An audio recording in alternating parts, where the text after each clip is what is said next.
Even if you've got processing capacity, the time and space for learning, and strong relational trust, we've found time and again that organisations aren't able to effectively learn without the third key foundation ingredient, and that key foundation ingredient is accurate self-perception.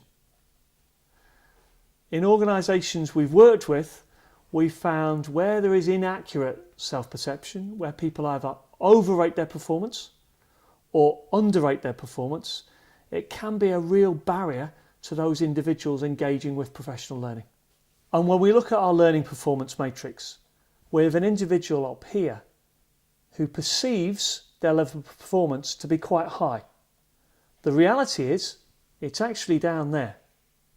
And as a consequence, that person is more reluctant to engage in professional learning because they will say to themselves, this doesn't relate to me because I'm a high performer already. There's a great deal of research around people's inaccurate self-perception. Some people suffer from overrating their performance. It's known as the Dunning-Kruger effect. It's been found in many different fields, middle leadership, driving quality, but where people work in organisations on their own and have few points of reference, it's not uncommon for people to overrate their performance. What we found is that where people overrate their performance, there tend to be two common causes. One is an individual's ego.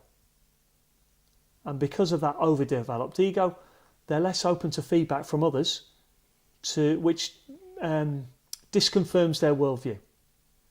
The second is ineffective feedback.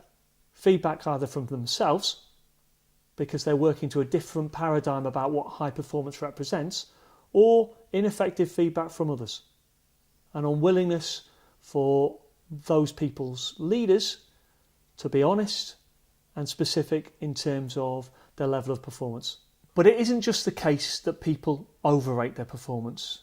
People can suffer from perception gaps in the reverse way too.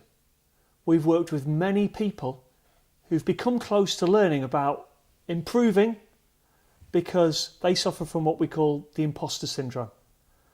They perceive their level of performance is down here. The reality is, it's up here.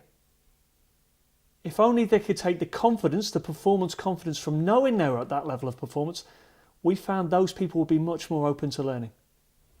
Now, fortunately for leaders, our experience is that the same causes of people overrating their performance lie behind why people underrate their performance.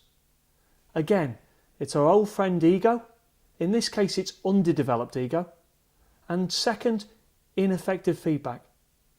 People are looking for faults in their performance where they don't exist, and ineffective feedback from others to help that person redefine and be much clearer about their high level of performance.